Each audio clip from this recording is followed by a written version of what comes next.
Hello, everybody. Welcome once again to another episode of the Art and Science of Leadership podcast. And we are pleased, which has now become very much a great habit and trend within Steer LLC, is to have Dr. Carly Hunt with us again to collaborate, to be a great thought partner, to ask challenging questions, to challenge our perspectives about the psychology of performance. As you may have heard me describe already, Dr. Carly Hunt is the founder of Present Mind Consulting. She is a positive psychologist, a performance psychologist, and has become a great friend, advisor of Steer LLC and our team. And so we're just very pleased to have you back. Carly, thanks for joining us again.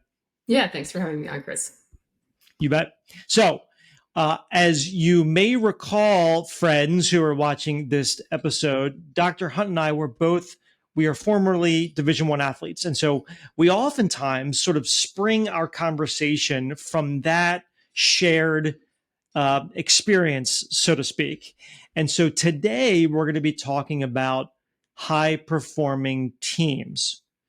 Our focus so far across 5 or 6 different episodes has been leadership oriented, management oriented, organizational performance, but we're going to be more specific to team performance today. And I think straight away, Carly, I think it's interesting because I played Division I lacrosse, you played Division I golf, and people forget, while golf is an individual sport for sure in terms of performance, it's at the college level, at the Division I level, you are on a team.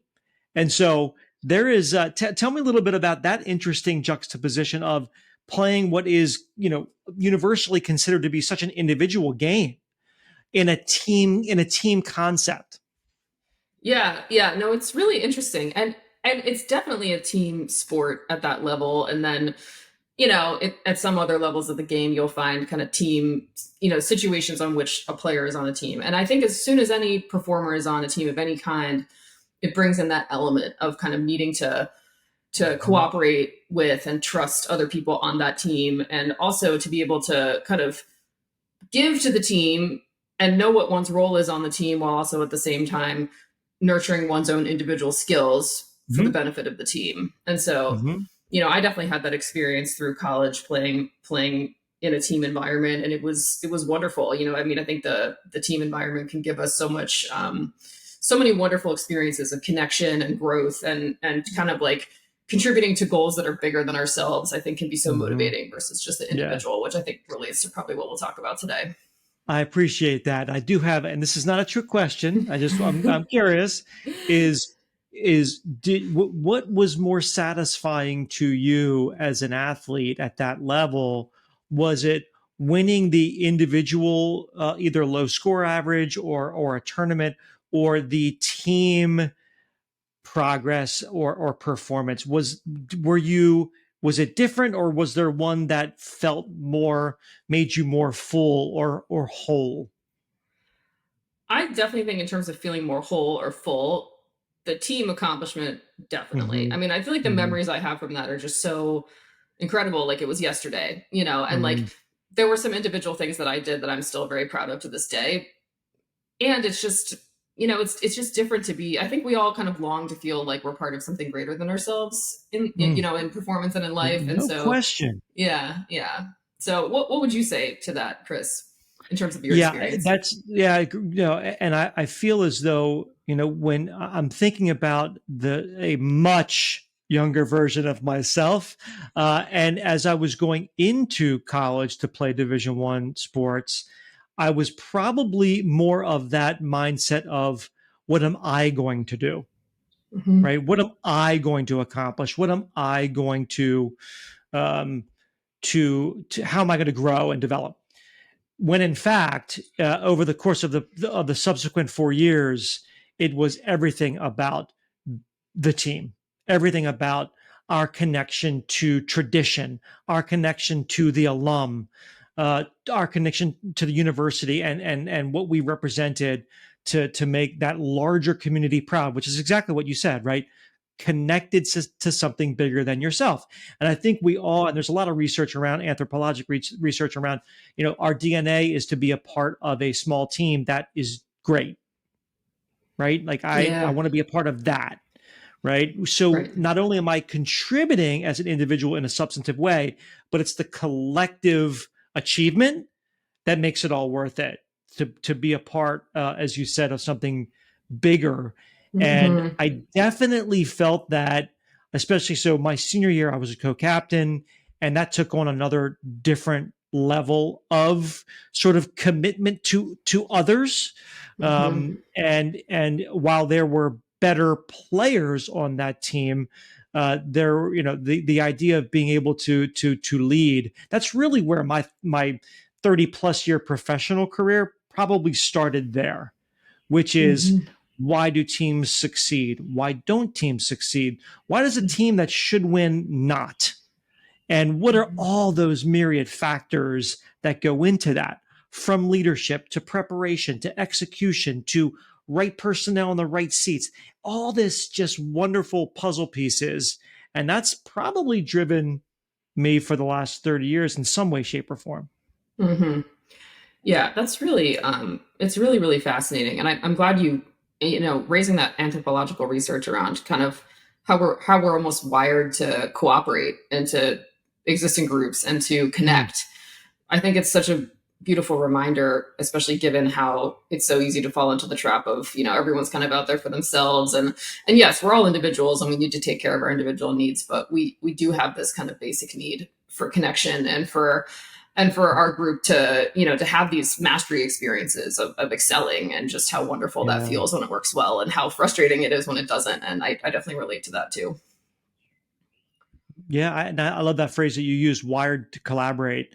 And I think this goes back to the things that we talk about often, right? There's timeless wisdom tradition. There's organizational and social science research. There's empirical data that I bring to the table, that you bring to the table from our own collective, our experiences. And then there's the science. Hmm. There's the science, right? About Yeah. how we are wired, how the brain works, how our physiology and biology drives decision making and goals. And I think it's just a beautiful study, and well worth it when you look at teams. And whether that's in the context of now professional sports, there's a lot of metaphors and analogies that we all use. Even more recently, you talk about some of the amazing women's basketball teams that we saw during the NCAA tournament, Hmm. and how those teams just gelled together so wonderfully.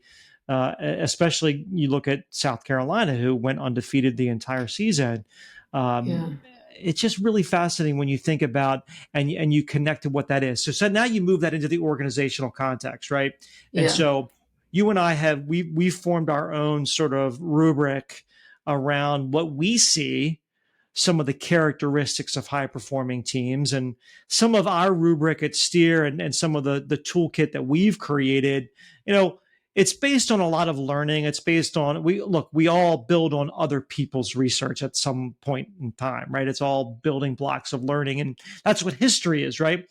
But I specifically, we gained a lot of insight from some of the work that Google did maybe 10, 15 years ago around high performing teams. And they actually created, it's almost like RE colon work, and put out some really interesting, not think tank, but just research oriented groups to dig in further to excellence in the workplace. And so some of that data we found to be very interesting, and even compelling across different types of organizations, smaller organizations, mid-market, nonprofit, for-profit.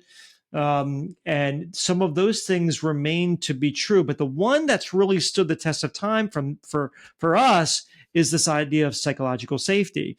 That when you look at all the high performing teams, a number one through line was the fact that those teams felt safe insofar as they could challenge each other. You could raise new ideas. You could question biases. You could ideas were generated from all corners of the team.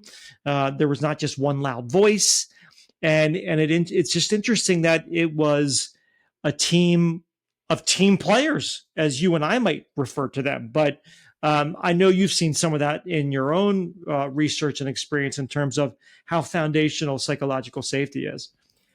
Oh yeah, it's so fundamental. And when people are feeling psychologically safe in a group, it's so inspiring to see. And it's what high performing teams, it's what they all want for themselves, is for people to feel like they can take risks, that they're safe to fail. That's going to promote creativity, innovation, new ideas. Um, and a sense of meaning and purpose on a team in which people feel like Mm. they can really learn and grow.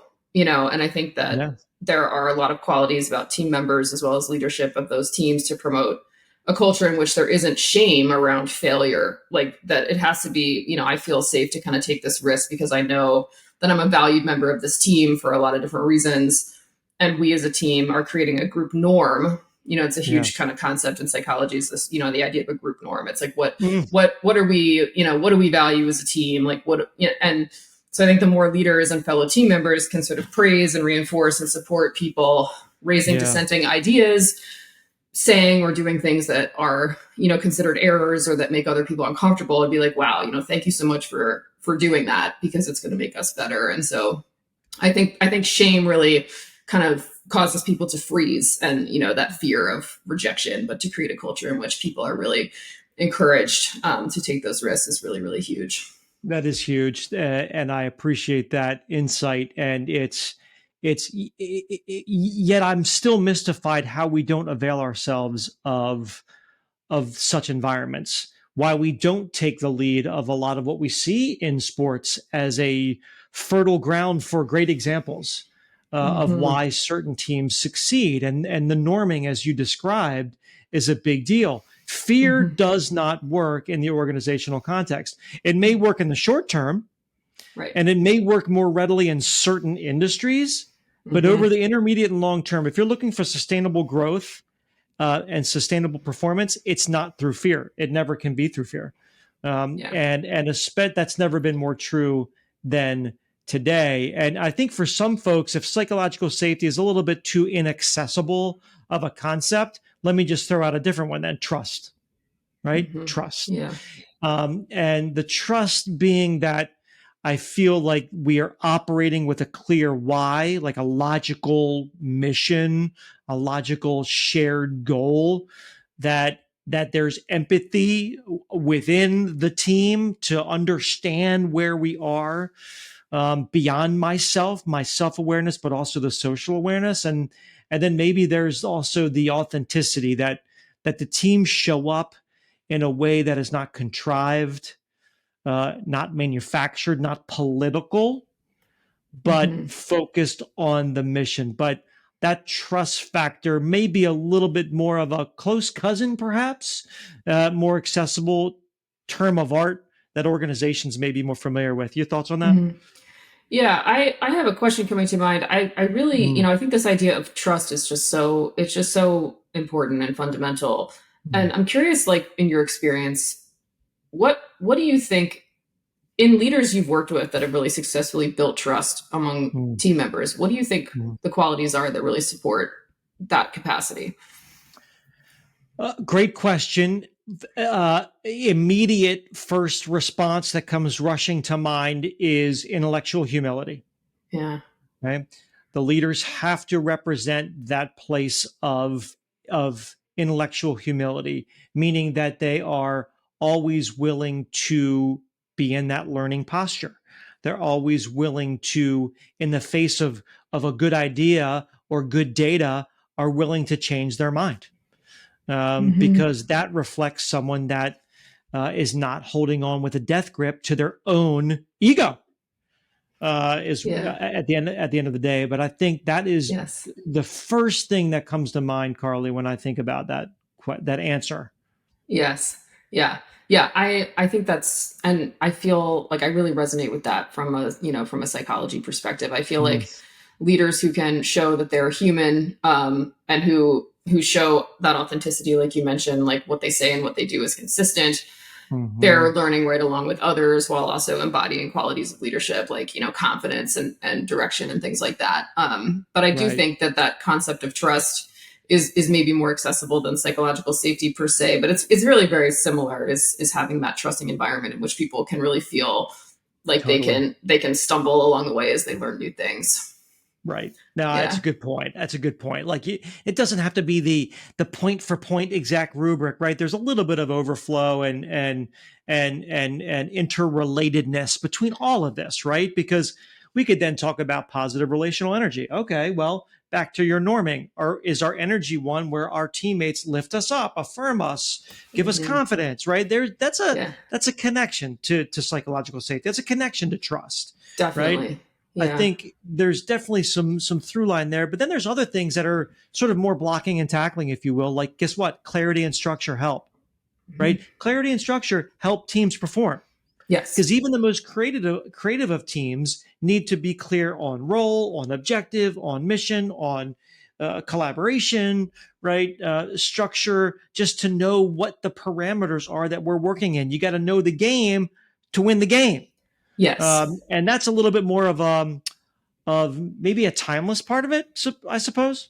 Yes. Oh, yeah. I could not agree more. And I think you can relate that back to safety. When people are clear on what their role is, what their goals are, what the trajectories are, who's doing what, you're removing ambiguity and vagueness, which can make people anxious, because they're like, am I Right. doing what I'm supposed to be doing? Like, is what I'm doing going to lead to what I expect it to lead to? And all that stuff. So like clarity and structure, I think it's important to really highlight that that's not antithetical to like support and encouragement and that sort of Exactly. stuff. It's really just kind of creates a framework in which people can feel like they understand what's going on. And like we all want clarity in terms of Yeah. what we're doing. And so I'm really glad you Yeah. raised that too. Yeah. No doubt. No, thank you. I really your comments really connect, really make my thinking on that better. And it's just interesting because you also point out some of the paradox that the current, well, in some cases certain leaders struggle with, which is, no, I if I really want to get performance, I've got to drive it out of them, I got to wring it out of them, and this Right. team, I got to drive this team hard. Well, so no one's moving the cheese in terms of performance. Like, we want to get that result, but you've got to be able to be willing to operate with the right clarity, and how you're going to go about doing that, which Yes. leads me to maybe another one, which is, at the end of the day, and this is sort of a Gallup thing. I mean, I give Gallup a ton of credit for incorporating this question. I'm paraphrasing it loosely here, but do you have each other's backs? Right? What does that Hmm. mean? Right? Is like Right. dependability is where the way I interpret it, that I Hmm. can count on Carly, to do the job and have my Hmm. back and make sure that I'm supported, which is Yes. another characteristic that you see consistently across high performing teams. Hmm. Hmm. Yeah, that ability to both give and receive support consistently is key Yeah. for performance for sure. Yeah. Yeah. People can't just be giving of themselves all the time to everyone else because they'll burn out. And then at the same time, like, people do need to be giving of themselves consistently when asked, when it's consistent with their role and the expectations and the needs of the team, like that. And just that sense of we-ness, right, is so, across groups of many different kinds, like sports teams, even in like marriages, that sense of Yeah. we-ness as a, like, we're a team, and really embodying that is Yeah. really so critical to Yeah. performance. Yeah, and look, let's not think for a second that this is all about, this incredibly altruistic design, right? Because at the end of the Mhm. day, there you also see this, and we'll close with this, Carly, which is, you also see consistently on high performing teams that the individual members are, they obtain meaning from it. It's meaningful to them. Like, Yes. in their own skin, it means something, right?